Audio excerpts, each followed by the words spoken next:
زمانه پر انسانانو 15 آفتونه.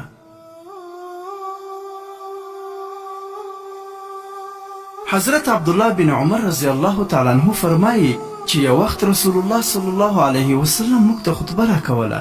په هغه کې وفرمایل: ای د مهاجرینو ټولنې، 15 داسې خویونه دي چې د هغوی په اړه زه له الله تعالی څخه پناه غواړم او زه یې ډېر اندېښمن کړی یم چې کله په تاسې کې پیدا شي.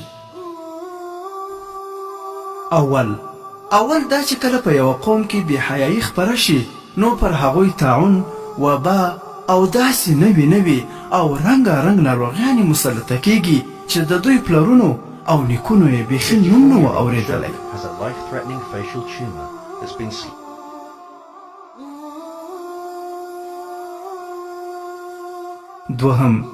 دوهم دا چې کله په یو قوم کې په ترازو او پیمانه کې خیانت پیل شي نو پر هغوی قحطي، ګراني، مشقت او ظالم حاکمان مسلط کیږي.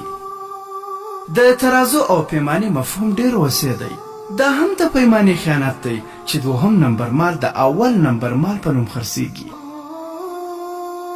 یا خریدار ته د یوه شي وعده ورکړل شي خو په مقابل کې تر هغه کمزوره شي ورکړل شي.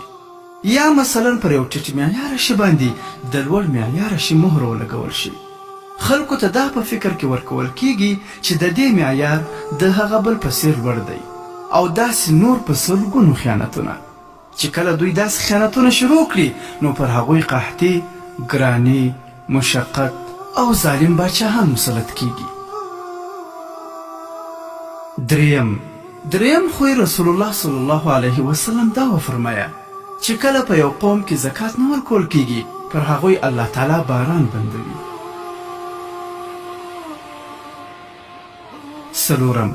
څلورم دا چې کله یو قوم د الله تعالی او د هغه له رسول الله صلی الله علیه وسلم سره کړی تړون مات کړي نو الله تعالی به پر هغوی یو اجنبي دښمن مسلط کړي چې د هغوی مال به بې له حق ځینې اخلي.